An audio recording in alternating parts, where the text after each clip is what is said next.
coisa que o Senhor ministrou meu coração enquanto eu meditava e preparava para o seminário. Apocalipse é a maior profecia do mundo. É a maior profecia da Bíblia e é a maior profecia do mundo. É uma profecia que abarca do início ao fim, de Gênesis a Apocalipse. Várias vezes Jesus vai dizer: eu sou o alfa e o ômega, o princípio e o fim. E essa é uma profecia do princípio ao fim. Para quem Deus deu a revelação do Apocalipse? Para o apóstolo João, que era chamado de quê? Ou que no Novo Testamento é chamado de quê? Um dos títulos principais de João, um dos atributos principais de João: o discípulo amado, né? Agora escute isso. Apocalipse é o 27º livro do Novo Testamento. O livro de Daniel é o 27º livro do Antigo Testamento. Olha as coincidências. Olha outra coisa. Daniel é chamado de o Apocalipse do Antigo Testamento. Agora olha só. Deus deu uma grande revelação para João e uma grande revelação para Daniel. Agora olha só. João é chamado de discípulo amado. Daniel é o único homem do Antigo Testamento que por 3 vezes ele foi chamado não por outro homem, mas por um anjo, de homem muito amado. Essa era a reputação de Daniel lá no céu. Eu acho que essa deve ser a reputação do Raimundinho lá no céu também, do nosso bispo, né? Muito amado. Que reputação linda! Quer um título melhor do que esse? Agora, para esse apóstolo João, o discípulo amado, para esse Daniel, o homem muito amado, é que Deus traz a revelação. Escute isso. Saiba que você é muito amado e que Deus tem uma revelação para a sua vida. Quem é muito amado? É aquele que vai respondendo mais ao amor de Deus. Nós o amamos porque Ele nos amou primeiro. Então, quanto mais você responde ao amor de Deus, mais você vai se tornando amado. Pastor, mas Deus não ama a todos? Sim, ama. Mas é verdade que algumas pessoas, como Daniel, por exemplo, receberam alguns elogios diferenciados. Davi, por algumas vezes Deus dizia: por amor a Davi, eu não vou destruir Jerusalém. Então, queridos, Deus ama a todos e derrama amor sobre todos, mas a resposta ao amor de Deus faz diferença. João era aquele que estava aos pés da cruz, o único dos 12, ao ficar aos pés da cruz até a morte de Jesus. Para aquele que ficou na cruz, vendo o Cordeiro de Deus morrer, para tirar o pecado do mundo, Apocalipse 1 vai trazer essa revelação para João, que vai ver agora, não a revelação do Cordeiro, mas a revelação do leão, do Cristo Jesus exaltado. E nós vamos ver ao longo do nosso estudo algumas diferenças e coisas interessantes sobre Jesus como leão e como cordeiro. Não é por acaso que na capa da apostila você está vendo o leão e o cordeiro. Ok? Ok. Vamos para a página 2.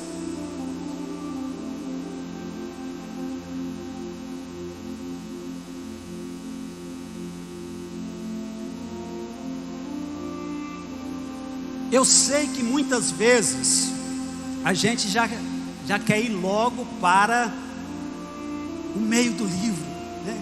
Ontem eu comecei a falar lá no monte, aí a irmã Eliane já queria logo saber quem eram os 4 cavaleiros do Apocalipse 6, né? A gente já quer ir logo para 7 trombetas, para 7 taças. Mas, não sei se vocês já ouviram esse ditado. Minha mãe usava muito lá em casa, quando a gente era criança, e estava com fome e queria comer logo. E ela dizia: quem tem pressa, come cru, né? Então nós vamos ser pacientes para degustar bem da comida que o Senhor tem para nós através deste seminário. Pode soltar o slide aí, Diego? Por que tanto medo do Apocalipse? Gênesis e Apocalipse são os 2 livros mais atacados da Bíblia. Gênesis é atacado de uma forma diferente, para tentar desacreditar a criação, os princípios de Deus desde o início. Então ele é atacado de uma forma diferente. Agora Apocalipse, uma das táticas do inimigo é gerar medo em nós, para não aprofundarmos no estudo do livro.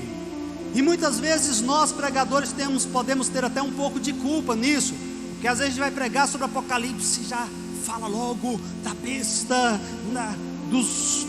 das pessoas que uma vez marcadas não terão mais salvação, não terão mais oportunidade, do dragão com 7 cabeças, 7 coroas, 10 chifres, e aí as pessoas vão ficando meio assustadas, né?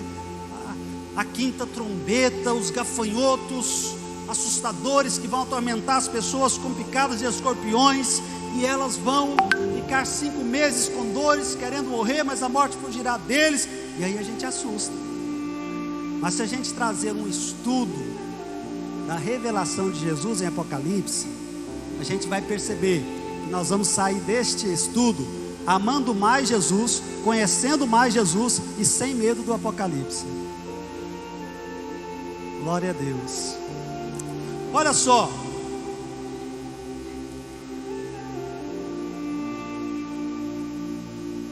infelizmente na nossa língua portuguesa a palavra Apocalipse, ela tornou sinônimo de ou algo relacionado ao tempo do fim, uma coisa assustadora, ou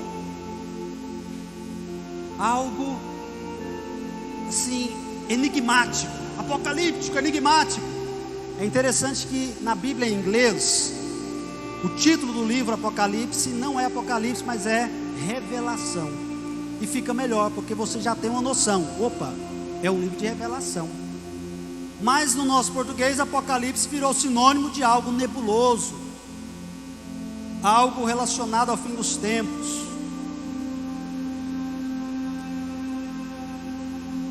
Só que com esse curso nós vamos entender que não era esse o propósito de Deus para nós. Ok? Então vamos ver algumas razões pelas quais as pessoas têm receio de se aproximar deste livro.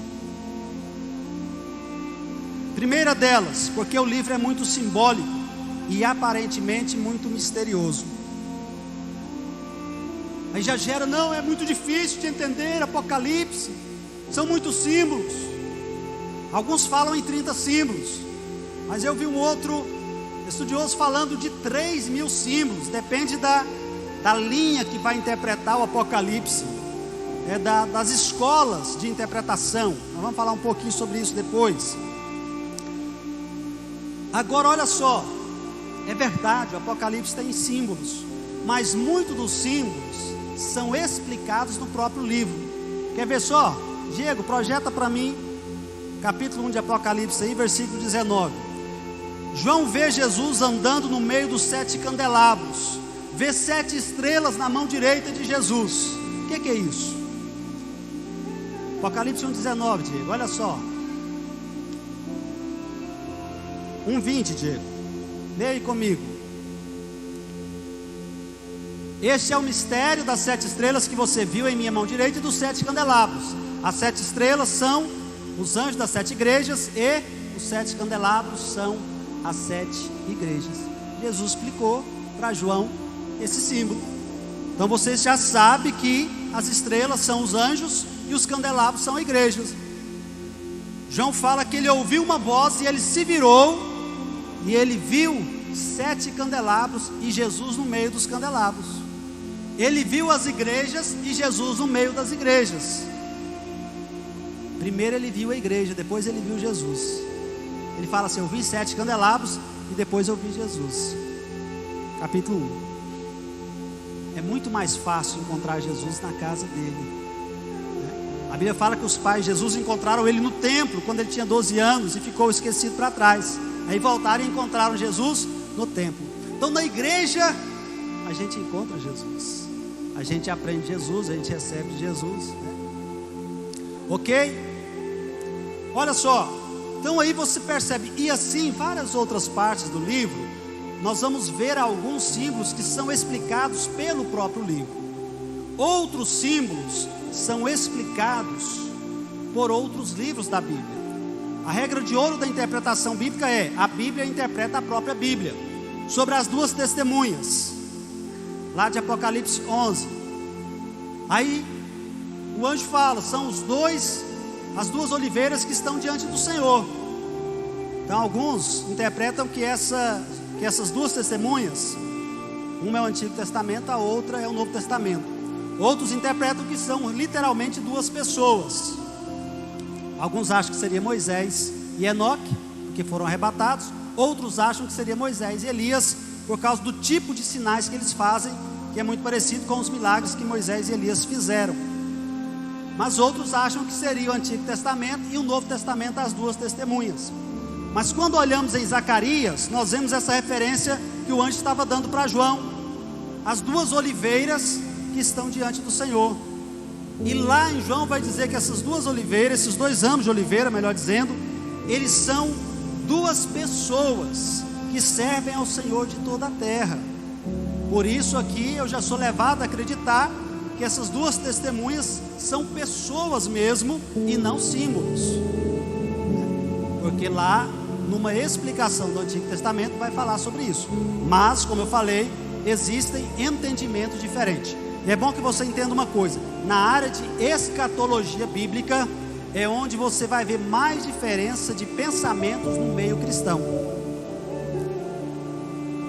Você vai ver que os adventistas têm um tipo de interpretação, que os presbiterianos têm um tipo de interpretação, que os pentecostais, especialmente a Assembleia de Deus, que é mais focada também em um tipo de interpretação.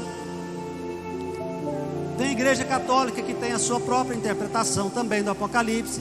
Então é uma área que tem muitas diferentes interpretações, e a gente precisa entender uma coisa.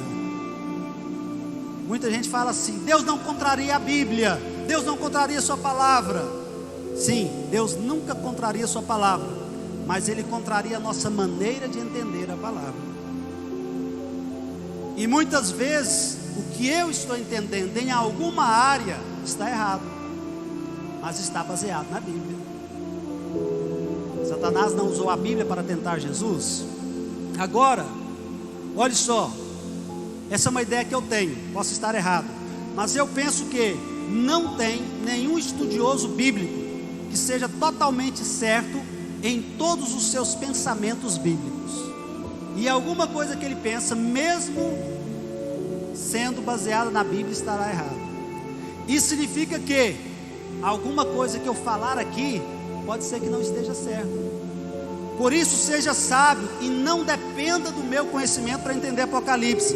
Dependa do Espírito Santo. E entenda que eu posso te ajudar em muitas coisas, mas pode ser que em alguma coisa eu esteja errado, e você pode ter uma revelação e aprender da forma correta. E a gente tem que ter humildade. Uma coisa que Deus colocou no meu coração é estudar Apocalipse. Não quero trazer aqui um estudo e ideias e dizer: isso aqui é o que está certo, o resto é heresia. Não. E outra coisa, existem homens de Deus, grandes pregadores que eu admiro, mas que têm pensamentos totalmente diferentes na área de Apocalipse e na área da escatologia. Mas preste atenção, os pensamentos diferentes não é na essência, mas é no secundário. Te dou um exemplo. Essas linhas diferentes, elas não estão perguntando se Jesus vai voltar ou não. Disso aí não há dúvida. Da segunda volta de Jesus não há dúvida. A dúvida é: vai ser antes da grande tribulação? Vai ser depois? Ou vai ser no meio? Milênio, a dúvida não é se existe o milênio, mas esse milênio é literal? Esse milênio é simbólico?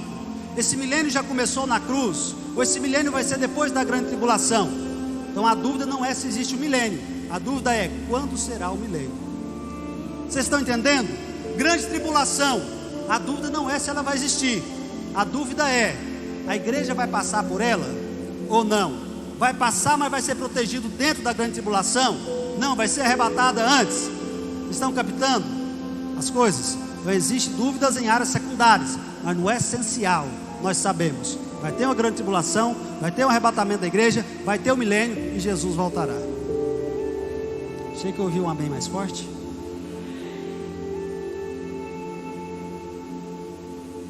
Segunda razão porque algumas pessoas têm receio de estudar ou de ler o livro de Apocalipse? É porque o livro confronta muito e nos chama ao arrependimento e ao compromisso. Há um chamamento muito forte, há um compromisso mais sério com Jesus nesse livro. Isso nós vemos em vários momentos. Mostro alguns para vocês. Mas olha só, antes de mostrar, o risco desta era, um dos grandes riscos, é de sermos uma igreja do evangelho light, da vida cristã light, da vida cristã superficial, onde pregamos o amor de Jesus, mas não pregamos a ira de Deus. Esses dias eu vi o título de um livro: Sem lei não há graça. Para entender a graça, é preciso entender a lei. Diz a canção: um dia eu senti meus pecados e vi sobre mim a espada da lei. Apressado fugi, em Jesus me escondi e abrigo seguro nele achei. Se a gente não entender que a espada da lei estava sobre nós, nós não vamos valorizar a graça. No livro de Apocalipse ele vai mostrar um pouco sobre isso. Como eu falei, ele vai mostrar, os evangelhos apresentam Jesus como cordeiro. Apocalipse vai mostrar muito Jesus como leão. Como cordeiro, nós vemos o amor de Deus por nós. Isso gera em nós uma resposta de amor por Deus. Mas como leão, vemos a ira de Deus, o julgamento de Deus. Isso gera em nós temor. Como cordeiro, Jesus veio para salvar e morreu calado. Como leão, ele virá para julgar e eliminar os seus inimigos na batalha do Armagedon. Até hoje Deus tem sido paciente com as nações, mas no final, na guerra do Armagedon, vai haver julgamento. Agora escute isso: quando eu vejo e aprendo sobre o amor de Deus, gera em mim amor. Quando eu aprendo sobre o julgamento, a ira de Deus, gera em mim temor. O temor do Senhor é o princípio da sabedoria. O amor ao Senhor é a plenitude da sabedoria. Será que alguém entendeu? Escute isso: a primeira palavra do livro é revelação. Quando a gente olha no dicionário, o que quer dizer revelar? Olha que lindo: tirar o véu. É o primeiro significado da palavra revelação. Desvelar, tirar o véu. É isso que o Senhor vai fazer conosco nesse estudo de Apocalipse: tirar o véu, abrir os nossos olhos, ver o Jesus que João viu, o Jesus glorificado, cordeiro e leão, único digno do universo de abrir os selos. Nós vamos chegar lá depois. Aleluia. Quantos querem, coloca a mão no coração e diga assim: Senhor, tira o véu dos meus olhos, para ter a revelação da Tua palavra, de Jesus e do Apocalipse.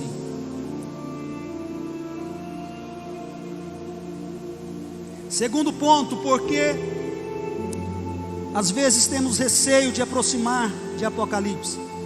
Primeiro, aliás, segundo nós já vimos, ele nos chama a um compromisso. Vou mostrar algumas partes aqui. Apocalipse 2:10: seja fiel até a morte. Palavra de Jesus para a igreja de Esmirna: seja fiel até a morte, e eu te darei a coroa da vida. Olha o chamamento aqui ao compromisso. Para a igreja de Éfeso: você abandonou o primeiro amor. Lembra de onde caiu? Arrepende-te, volta à prática das primeiras obras, senão vou remover o seu candeeiro, o seu brilho, a sua luz. Olha o chamamento ao compromisso, a volta do primeiro amor, a volta à paixão. Para a igreja de Sardes, Apocalipse 3, Jesus fala: você tem fama de estar viva, mas está morta. Arrepende-te. Para a igreja de Laodiceia, Jesus fala: vocês estão mornos, estou a ponto de vomitar vocês da minha boca. Eu repreendo e disciplino a quem amo, portanto seja zeloso e arrependa-se. Então é um chamado ao compromisso, é um chamado a levar a vida cristã mais a sério, é um chamado a se entregar mais ao Senhor. Apocalipse nos chama para sair da superficialidade e irmos mais fundo no rio de Deus, no rio da intimidade, no rio do compromisso. Terceira razão porque podemos ter medo de aproximar de Apocalipse: a dificuldade de ver Jesus como juiz. Isso aqui é muito interessante. A maioria do povo de Deus conhece Jesus como Salvador, mas não como juiz. Mas olha o que o próprio Jesus disse em João 5:22. Precisa abrir não, Diego, que está aí na página 4. Primeira frase aí da página 4. O Pai a ninguém julga, mas confiou ao Filho, confiou todo julgamento ao Filho. Então aqui no livro de Apocalipse, o papel de Jesus como juiz vai ficar muito evidente.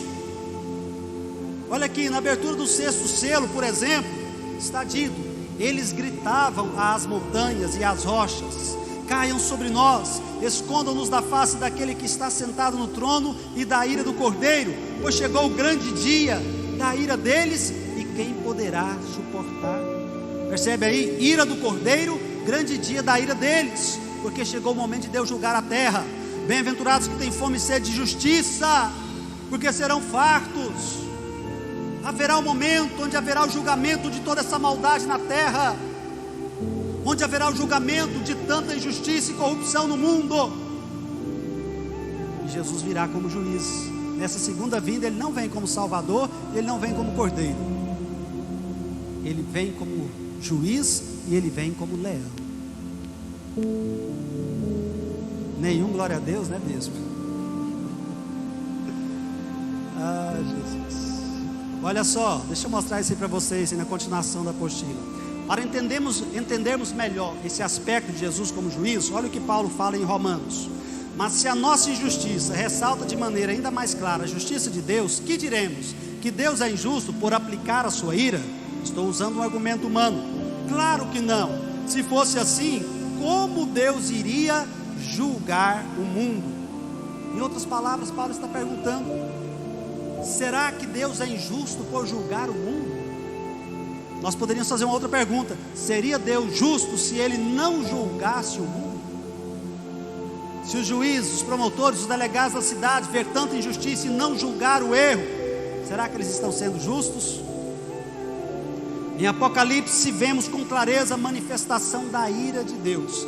A palavra ira vai aparecer 10 vezes no livro, e ira de Deus, essa expressão, aparecerá 4 vezes nesse livro de Apocalipse. Deus está sentado em seu trono, e como tal, Ele executará o julgamento sobre os ímpios. Nós devemos entender isso. Eu amo pregar sobre o amor de Deus, mas não podemos deixar de pregar também sobre a ira e o julgamento de Deus. Chegará o tempo, chegará a hora, precisamos estar preparados. Olha só, a palavra trono, seja singular ou plural, ela vai aparecer 42 vezes no livro de Apocalipse. Trono, julgamento, a manifestação da ira de Deus sobre o mundo pecaminoso. Ao estudar, último parágrafo aí, penúltimo, ao estudar o livro de Apocalipse, nos ajuda a conhecer Jesus como o juiz. Na primeira vez ele veio como cordeiro, que morreu calado diante dos seus algozes. Na segunda vinda ele descerá em um cavalo branco para matar os seus inimigos, destruí-los na batalha do Armagedon. E assim Jesus, o justo juiz, executará a justiça, julgando os seus inimigos. Agora essa última frase, olha só, é forte. Quem conhece Jesus como Salvador e se rende a Ele como seu Senhor, não precisará temê-lo como juiz. Ele virá para julgar os ímpios, porque você que entregou a vida para Ele, os seus pecados já foram julgados na cruz. Por isso está escrito: aquele que não teve pecado, Deus o fez pecado por nós, para que nele fôssemos feitos justiça de Deus. Você já recebeu a justiça de Deus, porque Ele já foi julgado no seu lugar. Recebeu Jesus como Salvador, servindo a Ele como Senhor, não precisa temê-lo como juiz. Amém, queridos? Quarta e última razão pela qual alguns têm receio de lidar com o Apocalipse. O Apocalipse enfatiza o relacionamento amoroso e não o ativismo religioso. Irmãos, é interessante que a igreja de Tiatira, Jesus fala assim: olha, vocês têm mais obras do que antes. Mas escute isso: eles tinham muita ação e pouca adoração. Eles tinham muito labor e pouco louvor. E Apocalipse nos chama mais do que uma atividade, nos chama para a intimidade, porque é na intimidade que os filhos são gerados, porque é na intimidade que filhos nascem, porque é na intimidade do povo de Deus com o Senhor que filhos espirituais nascerão, que a igreja se tornará mais forte para a salvação. As obras devem ser consequência do relacionamento, mas não podem substituir o relacionamento. Quem entendeu? O Apocalipse nos chama. Olha só, você olha para a igreja de Éfeso, tinha uns 300 elogios para a igreja de Éfeso, 7 a 10 elogios. Você fala, essa igreja é fantástica. Aí Jesus fala assim: mas vocês, eu tenho só uma coisa contra vocês: vocês abandonaram o primeiro amor. Uma coisa só, está faltando paixão, está faltando amor. A Nova Tradução na linguagem de hoje fala de uma forma interessante, diz assim: vocês não me amam mais como me amavam no início. Quando eu ouvi essa tradução, doeu aqui. Vocês não me amam mais como me amavam no início. Essa é a realidade de muitos de nós. E então Apocalipse vai nos chamar a esse retorno ao primeiro amor, à graça de Deus. Amém, povo de Deus? Um chamado para o relacionamento, para a intimidade. Para a igreja de Laodiceia, Jesus diz: eu estou batendo na porta, quem abrir eu vou entrar e cear com ele e ele comigo. Cear ali para os judeus era ter comunhão, conversar ao redor da mesa, ter intimidade. Agora, olha comigo essa parte final aí dessa página 4. Jesus colocou as mãos sobre os ombros de João e disse: não tenha medo. João teve uma revelação linda, mas ao mesmo tempo assustadora de Jesus no capítulo 1. Na segunda parte ele fala sobre isso. E aí ele fala assim: eu caí aos seus pés como morto. E ali era realmente morto de medo. E para esse João, quase morto de medo das revelações que ele estava tendo e que ainda viriam, Jesus põe a mão nos ombros dele e diz: não temas, não tenha medo. Escute isso: ao estudar Apocalipse, sinta o Senhor colocar as mãos sobre a sua vida, colocar as mãos sobre os seus ombros, colocar as mãos sobre o seu pensamento, sobre a sua mente, e dizer: não tenha medo da revelação do tempo do fim, não tenha medo do Apocalipse, não tenha medo da escatologia. É o próprio Senhor que está nos dizendo: não tenha medo. E Ele fala por que nós não devemos ter medo: porque Ele é o primeiro e o último, é aquele que venceu a morte e que tem nas mãos a chave do Hades, do abismo. E se você está com Ele, você está em paz e não precisa temer o justo juiz. Em Apocalipse 4, Jesus disse para João: suba para cá. Apocalipse é um chamado para subirmos na comunhão com Deus, para estarmos diante do seu trono, prostrados junto com os anjos, adorando o Senhor da glória e dizendo: digno é o Cordeiro, a Ele a glória, a honra, o louvor. Aleluia. Final do capítulo, da página 4 aí, última linha. O livro de Apocalipse termina com um chamado para a comunhão. Veja o que está escrito, página 5. O Espírito e a noiva dizem: vem. Todo aquele que ouvir, diga: vem. Quem tem sede, venha. Quem quiser, beba de graça da água da vida. Quem quer vir para mais perto de Jesus com esse estudo? Então está aí a palavra de consolo e esperança para nos ajudar a vencer esses medos. Não tenha medo, a mão do Senhor está sobre nós. Olha aí o versículo: então Ele colocou a sua mão direita sobre mim e disse: não tenha medo, sou o primeiro e o último.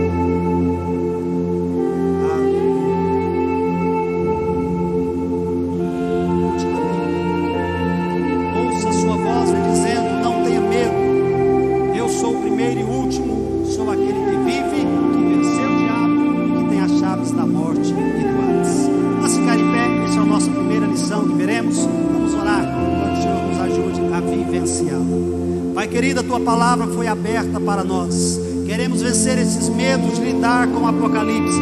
Queremos vencer esses medos de, Senhor, ter o entendimento, de abrir o nosso coração nossa mente para a tua palavra. Pai querido, queremos sentir a tua mão sobre nós, dizendo: não tenha medo. Como o Senhor disse para Jairo, quando ele foi ali convidar o Senhor para curar e depois ressuscitar a filha dele, o Senhor disse: não temas, creia somente. Senhor Jesus, nós queremos estudar e aprender este livro com